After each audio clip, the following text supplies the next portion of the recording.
Welcome to another episode of Arab Identity Program presented to you by the Arab American Center for Culture and Arts. This is your host, Wissam Charafeddine. 100 years since Faisal bin Hussein was crowned as the King of Iraq by an Iraqi government with which Britain would conclude a treaty providing for eventual independence. What is the importance of that event to Arab identity? And what is the importance of that event to Arabs today? What inspirations and lessons we can learn from that event? Today's program will be special in that I am not presenting any guests with me today. Today, I want to take the chance to get out of the historical context and speak to you on this occasion on why do I care and why should we care about modern Arab history? Why should we remember these milestones in our modern Arab history?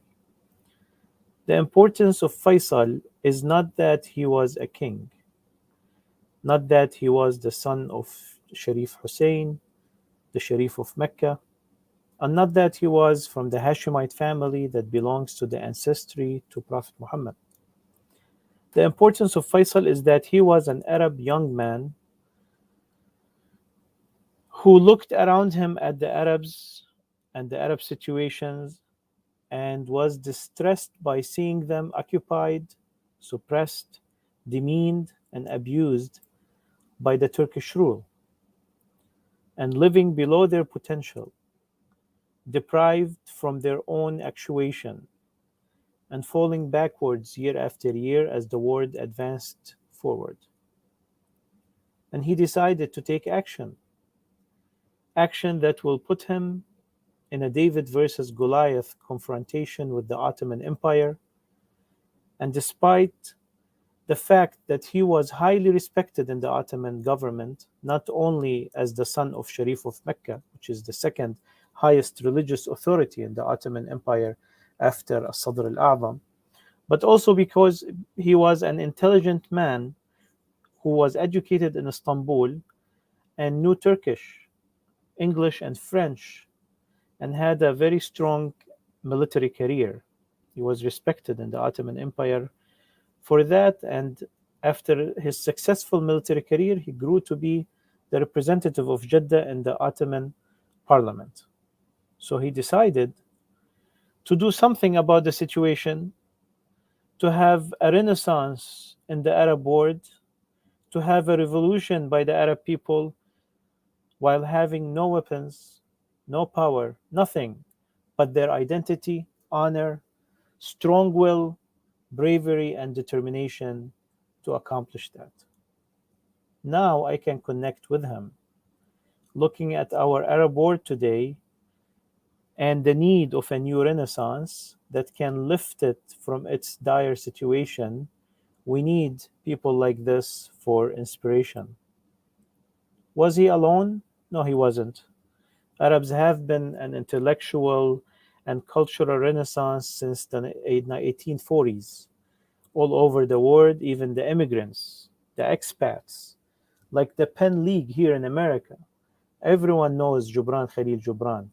Well, believe it or not, Gibran and Faisal had the same feelings, thoughts, and intentions.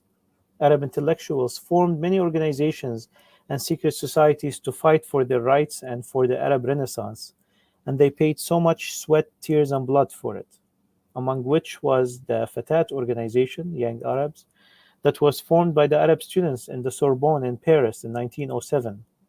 Members worked hard on fighting for Arab rights within the Turkish Empire, and Abdullah, Faisal's older brother, and he's also the great grandfather of King Abdullah of Jordan today. He was a member in that organization, and he introduced his brother Faisal, because it was a secret organization. He introduced his brother Faisal and inducted him into Al-Fatat in 1915. And Al-Fatat met secretly in Damascus in 1915 and decided to start the Arab Revolution led by Faisal and solicit recognition from Britain and fight for an independent Arab state in Asia, from Turkey to Yemen, and from Sinai and Red Sea to the Arabian Gulf and Iran. This is called the Damascus Protocol, written on a small piece of paper that Faisal had to hide it in his shoes traveling back to Mecca, from where the revolt is intended to start. Because if he is to be searched by the Turks, and for that document to be found, he will end up hanged in the town square in Beirut like all his comrades who were hanged recently there. That square in Beirut is now called the Martyr Square. The Arab Revolution started in 1916, led by Faisal with weapons and gold support from Britain based on Hussein McMahon agreement to recognize the Arab state and support Arab independence, while the Arab state will give economical privileges for Britain. Britain and the Allies have entered war against Germany and its allies in World War I, and the Ottoman Empire stood with Germany, and Britain strategically supported the Arab Revolution to its advantage. The Arab flag was raised for the first time in 1916 with four colors from the poem by Safiuddin al-Hilli describing some of the great qualities of Arabs using these four colors.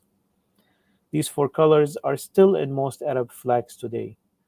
These colors are despised by colonialists, and they tried as much as they can to have flags for the Arab world that are far enough from this flag so they will never remember the Arab Revolution and the Arab identity, but they failed most of the time. The closest flag today to the original flag is the flag of Palestine, which to display it is literally criminalized by the Israeli colonizers today and since 1993. The revolution that lasted over a year from June 1916 till Faisal and the Arab army freed Damascus from the Turks in October 1918 and included tens of battles, hundreds of martyrs, hundreds of stories of heroism and patriotism and sacrifice that have not really been expressed or talked about enough. There are no movies that depict that period except very few that focuses on other things, like Lawrence of Arabia that focuses on T.E. Lawrence, who was a British intelligence in support of the Arab cause. The British didn't want a strong and fast Arab win, so many times they squeezed down the support as much as possible to slow down the Arab Revolution. And the French sometimes, who barely helped, they actually sometimes worked against the Arabs' advance. Arabs were fighting the mighty Turkish army, one of the great powers of the world, with simple weapons, swords, mostly on foot or horse or camel. Nevertheless, they fought hard till they freed all the Arab world in Asia, entering Damascus before the British, making it the capital of the Arab state and raising the flag on it, and in Beirut and in Jerusalem and in all the other major Arab cities in the Levant. Although in Beirut the French could not stand the scene of the Arab flag and they lowered it after 9 days. The first order of business was to fix electricity in the city, and Arab engineers fixed it within 24 hours, which surprised the British when they arrived. They did not think that the Arabs were capable of such a thing. Soon they formed the Syrian parliament and voted a constitution, a constitutional monarchy, and appointed Faisal as a king over it. But the French and British had a different plan. All of you know their plan is called Sykes-Picot. The secret agreement that was made in 1916 but was brought into public eyes in 1917 by the Bolshevik Revolution in Russia. And basically it became known all over the world by 1918. The Sykes-Picot Agreement is basically an agreement between Britain and France mainly to carve up that area between the two of them. Faisal fought till the last breath, and he attended the Paris Peace Conference in 1919 to represent the Arab people's determination for self-rule and independence. But that fell on deaf ears in Versailles by many of the colonialists, And to tell you the truth, there were a lot of racism that Faisal had to face. Many considered Arabs just like they thought of Indians, native Indians, that is, nothing but savages who are not worth independence or self rule. And this is a quote. From there on, things went downhill with the French wanting to destroy the project of the Arab state and independence. And they entered with their tanks into Damascus, annihilating the young Arab army in 1920, whose leader was the Minister of Defense, Yusuf al-Azama, who was martyred himself in that battle. He faced them until he ran out of bullets, and then he fought them until he was martyred. Faisal and many comrades ended up in the desert, Dar'a, south of Syria, basically planning to stay there and do guerrilla attacks against the French. But then there was a decision to exile Faisal, and also there was a political battle that he needed to fight. So he decided to go to France, but wait, he's wanted by France. So he went to Italy to find a way to attend the conference, the peace conference that was still going. And basically, he was forced into exile, eventually going to London at the invitation of the British government. Well, in the meanwhile, Britain had established a sphere of influence in Iraq, but there was a revolution also in Iraq at the same time. All the Arabs revolted at the same time, and there was a revolution in 1920 in Iraq, and it basically almost destroyed the British occupation in Iraq. To ease resistance to the British rule, Britain decided in March 1921 to sponsor Faisal as king of Iraq, of an Iraqi government with which Britain would conclude a treaty providing for eventual independence. That was a solution that was going to quell down the revolution and kind of satisfy partially the Arab revolt. Faisal accepted the plan. He was always pragmatic, always accepting some and asking for more. And he was enthusiastically welcomed in Iraq, where he was crowned in August 1921, August 23, 1921. Today is the commemoration of 100 years that passed since that day. His ability to command widespread support in Iraq as well as Syria provided a continuing indication of nationalistic feeling among Arabs of the entire Fertile Crescent.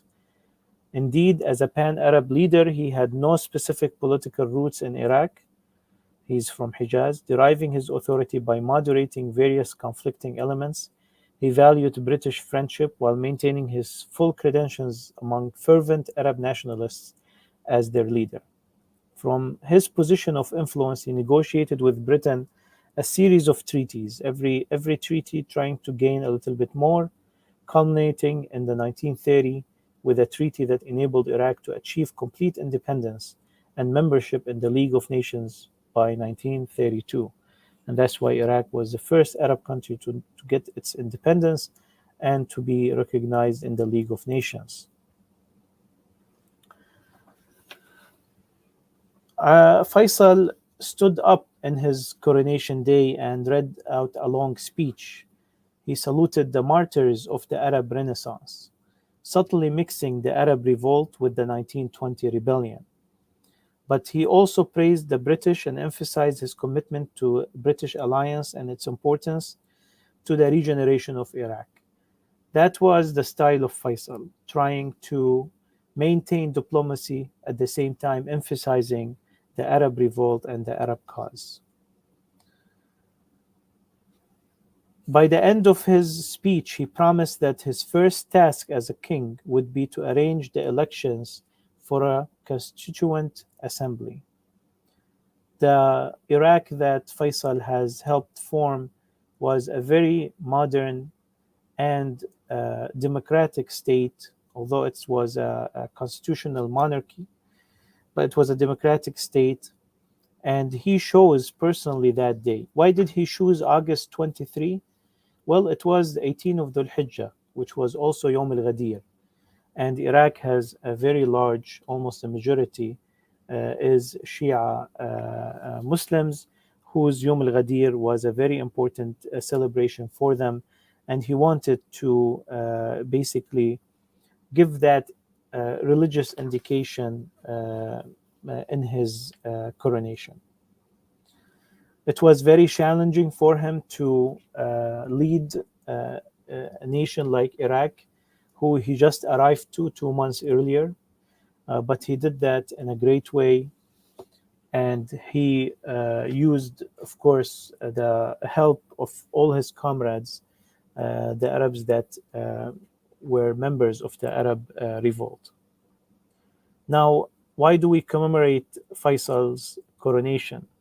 To tell you the truth, the coronation itself is not significant. It means nothing to Faisal, whose goal is complete independence of the Arab world, undivided by the colonial plans. Faisal wanted an Arab state. He wanted an independent Arab state and not Sykes-Picot protectorates. Faisal wanted what all the Arabs want at that time and continue to want today. But it's an important milestone in the continuous effort to trying to carve the path of independence of the Arab world. It's important for us because the Arab world is not fully independent yet. There are some countries today that still suffer from direct occupation of a colonial power, like Palestine. And to tell you the truth, Palestine will continue to be at war or to be in an unstable situation as long as there is colonial power. And for the Jews in Palestine to resolve that struggle, they have to stop acting. The government of Israel really has to stop acting like a colonial power in order for any prospect of peace to begin. Some countries still suffer from the divisions and systems created by the colonialists for them.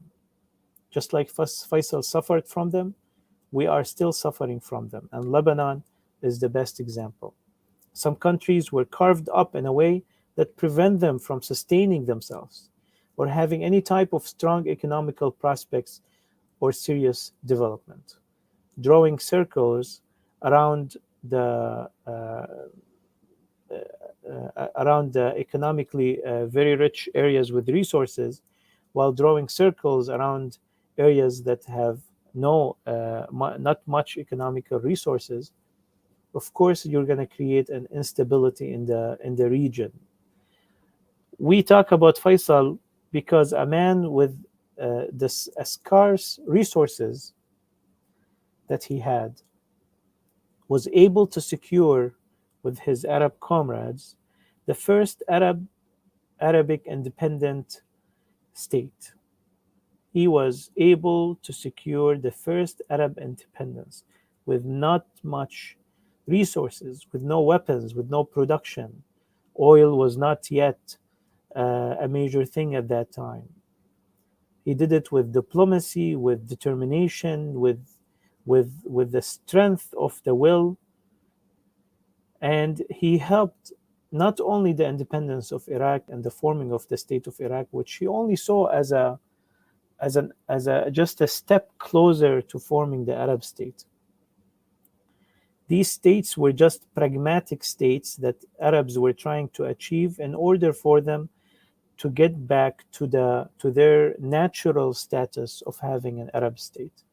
And I'm not talking like this as from a pan-Arabist perspective. And I'm not saying that this can apply today in the same fashion. Of course, we passed that stage in history, although we haven't passed the natural reasons why Arabs have to be together. We cannot overpass that unless we want to defy our nature and defy the nature of the region. And we'll talk about this in a second. But there is no way for the countries that were created by Sykes-Picot, most of them, of course, we know that most of them actually had a tremendous advantage by securing all the oil fields to themselves, while they are a very small country. But And most of the countries that were carved by the colonialists at that time, basically, it prevented them from sustaining themselves or having any type of strong economical prospects of a serious development. There is no prospects of serious economical development in the Middle East while these borders stop the flow between one country and another in the Arab world. We talk about Faisal because a man with this scarce resources, he accomplished a lot, while we have today a lot more resources. We are much more richer in our resources and tools. We have them at our disposal, but we don't have a lot of men who are like Faisal. We don't have an Arab identity as strong as the one that Faisal and the Arab revolutionaries at that time and the Arab intellectuals from the age of Nahda, from the age of the Arab awakening or the Arab Renaissance, till the time of the Arab Revolution, we don't have that same identity and intellectuality in many cases. And we need to ensure that this uh, rhetoric or this narrative is alive to uplift us and to inspire us to continue the struggle of our people to better themselves, to seek freedom, to seek independence, to seek economical progress, to seek social progress, to seek progress in human rights, to seek progress in state structures. There are examples in the Arab world where this is taking place, and there are a lot of attempts, like the attempts of the Arab Spring, that have not been fruitful at all, or they were hijacked in many cases. But these are it represents the feelings and the needs in the Middle East, and these feelings and these needs and these emotions have not disappeared. The situations have not disappeared. The situations from which these zeals have been born, and this intentions and this energy has been generated, are still there. What are some of the inspirations that we can receive from Faisal? Well, Faisal was from Hijaz, and when he freed the Arab world, Damascus was the capital, and he was then he moved to Iraq, and he established Iraq. How can a person moved from Damascus to Iraq, and within 2 months in Iraq he becomes one of the most Iraqi persons? It's because this is the Arab identity. I am as Iraqi, as Lebanese, as Syrian, as from Hijaz, as from Yemen, as from Oman, as from Egypt. We have a common history. We have a common spirit. We have a common language. We have a common memory. We have a common culture. We have a common taste. We have a common traditions that bring us closer to each other. Another inspiration, and by the way, Faisal was not the only one. The Faisal, if you notice the governments and people at that time in the Arab world, they were from all over the place. Rustam Haidar, who was with Faisal, he was from Lebanon, from Baalbek, and he was the Minister of Finance in Iraq. And you have Iraqis who were ruling Syria, and you have there was no such thing as these countries that have been created by Sykes-Picot and by colonialism, and that we believe in them today as separate entities. That is something that is new to the Arab psyche. Another inspiration is that Faisal was a Muslim, but his Islamic identity was secondary to his Arab identity. His Islamic identity was complementary to his Arab identity. His Islamic identity did not suppress his Arab identity. He formed a government with Christians and Jews and Muslims and all religions, and that was not a topic of discussion at that time. And that is a very much strong example that we need today of the person, the Muslim, who respects his Muslim identity, respects his Islamic identity, has a connection with his faith and his beliefs, but that does not stand as an obstacle or does not stand against his true cultural identity and his national identity, and does not stand as an obstacle against the renaissance of his people. Faisal also had integrity, had values, and he represented that worldwide. When he went to the Versailles conference, he went with his Arabic dress and Arabic uniform, and he represented that he was one of the most noted people in the conference. He spoke very eloquently, and he had a very high level of integrity. Faisal in Iraq, he died with barely anything that he left. He actually had loans on himself because he had spent all his allocations and all his money on the hospitality and generosity with the people. Faisal also was an example of an Arab who would learn from the West, and he would not shy away from learning what is better and implementing it in his country. And that's why especially Iraqis, they know this very well, that during his rule, there were tremendous progress in Iraq in terms of universities and schools and industries. And he's one of the first people who emphasized sending the young graduates to study in the biggest universities in the world. He would go visit them personally to ensure that they are doing well and they're getting what they need to gain that progress in science that was accomplished in the West, and to bring it back so they can serve their homeland. So, a lot to learn from Faisal. I do not want to make this a very long episode. I wanted to uh, just take the opportunity really to commemorate the 100 years of coronation of King Faisal. I have looked around online. I didn't find many events such as this, although there was a new stamp produced in Iraq in commemoration of the 100 years to the coronation of King Faisal.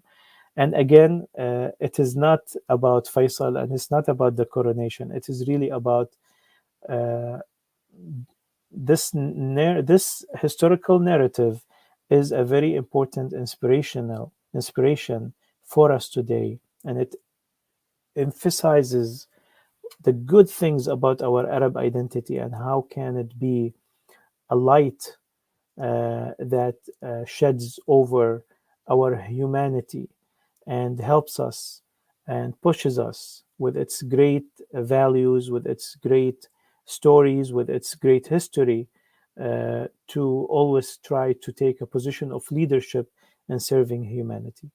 Thank you, and we'll see you next Monday with the 12th episode of the Arab Identity series with Dr. Adnan Jaber. We will be talking about psychological aspects of identity and layers of our identity, and also clashes or struggles and conflicts within forming of multiple identities.